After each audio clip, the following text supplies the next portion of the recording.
Hey everyone, it's DrRic, going through another Sunday of Swallow Cliff Steps training in anticipation of Colorado. Had a meeting yesterday at the Endorphin Effect in Bartlett. Just have to tell everybody else that could not make it, I'll be posting the training schedule. So those of you who are in pretty decent shape, cool, but if you've never done 14,000 feet before, you do have to get prepared. So it's a little bit different as far as training.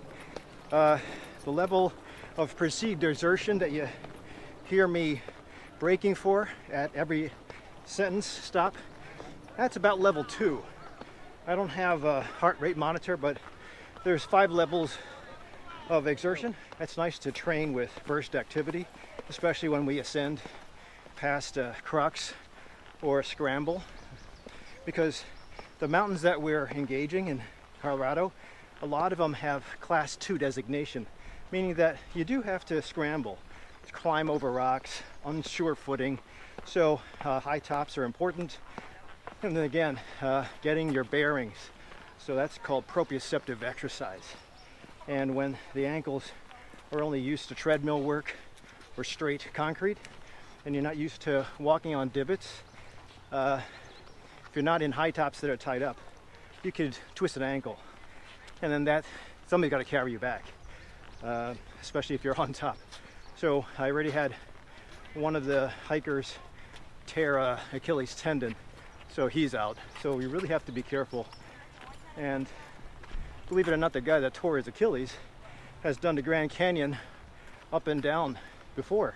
So he's not a beginner. So you guys, you really have to be training. So there's so much training you can do in Illinois because it's flat, but you can get your endurance. You'll have to be walking or hiking with pack. It's got to be at least 20 pounds that you're used to. 7 to 10 miles.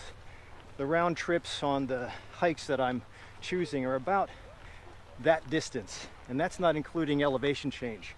Now, we can't practice elevation change, but you can practice ascent. Elevation change is a totally different beast altogether because there's not that much oxygen, but you can at least practice ascent going upward because it's a little bit different than running straight. So get out here every Sunday or every once in a while, or Mount Hoy in Blackwell Forest Preserve. When you get to elevation, you'll be sucking in air, and sometimes if you're not ready for it, like with anxiety, you won't be able to slow down your heart rate or your gasping, and that can play havoc with mentation and throw you into a panic. So sometimes if you wear a restrictive breathing mask, which I'll put a link to down below, that might challenge your anxiousness.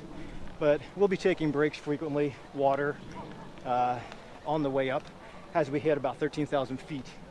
So let me cut it off here because I can't talk when I'm heading uphill. And that's uphill. So I just said that I don't want to talk when I'm on that side going up because I'm short of breath. So I'll probably enter into zone 3 on that side, and it is okay to go into an occasional burst. I want you guys to mostly hang out at comfortable elevated pace, and everybody's heart rate, if you're going to use that, is a little bit different. But what I expect is that you should be able to tolerate 7 to 10 miles of some kind of continuous activity, keeping your heart rate at a zone 2. And when we have another meeting, I can teach you guys how to hit zone 2. And then if you wanted to train into a higher anaerobic zone, that's fair, but typically zone 4 and zone 5 cannot be held for a long amount of time.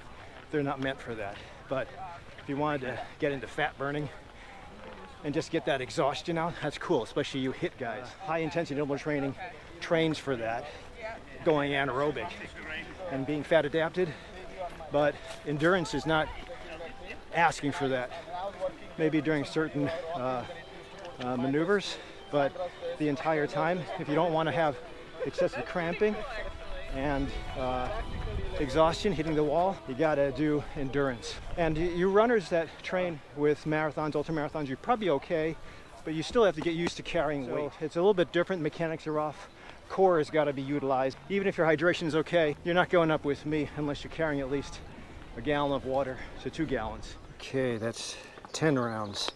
Obviously, you kind of forget how many rounds you do in this kind of heat. It gets so monotonous. It's important to chalk or put your stones up. I'm going to talk about hydration at this point because you do have to get used to that. I mentioned that in my last video, and it doesn't sound important, but if you are not used to taking designated water breaks, don't just use the weekend to train. You should be training big on the weekend, maybe here, Swallow Cliff or Mount Hoy or any place you can find elevation or a decent set of steps like indoors, stairwell. But also train during the week. Start accumulating your weekly mileage so you can get used to not just having a hit the wall crisis in Colorado, because you're on your own. Let's talk about hydration. I would try to carry 2 of these when you're hiking. Each gallon of fluid is about 8.3 pounds, so it'll give you some resistance when you're heading up, but you'll probably drink it all by the time you head down. It's good for your training, it's also good for your hydration. What we're going to be doing is probably eating early, getting to the trailhead before everybody else does, because parking spaces are at a premium at the trailhead.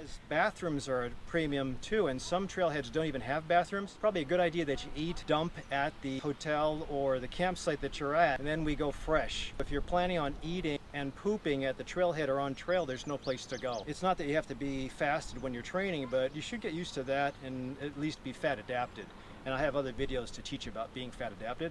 So hopefully this should be a fun experience, but I don't want anybody to get hurt, because there is a distinct possibility of overtraining, hitting the wall, and also having heat exhaustion, not to mention if it's going to rain. But we have to try to beat those things, train for them now, so that we'll have a really good experience when we get to Colorado. This is just meant to be fun, something of a bucket list experience, so they can get that one out of the way, and also something to train for. Don't forget to like, subscribe, and maybe share it with other people who are into hiking or looking for a challenge on their own. See you at the next video.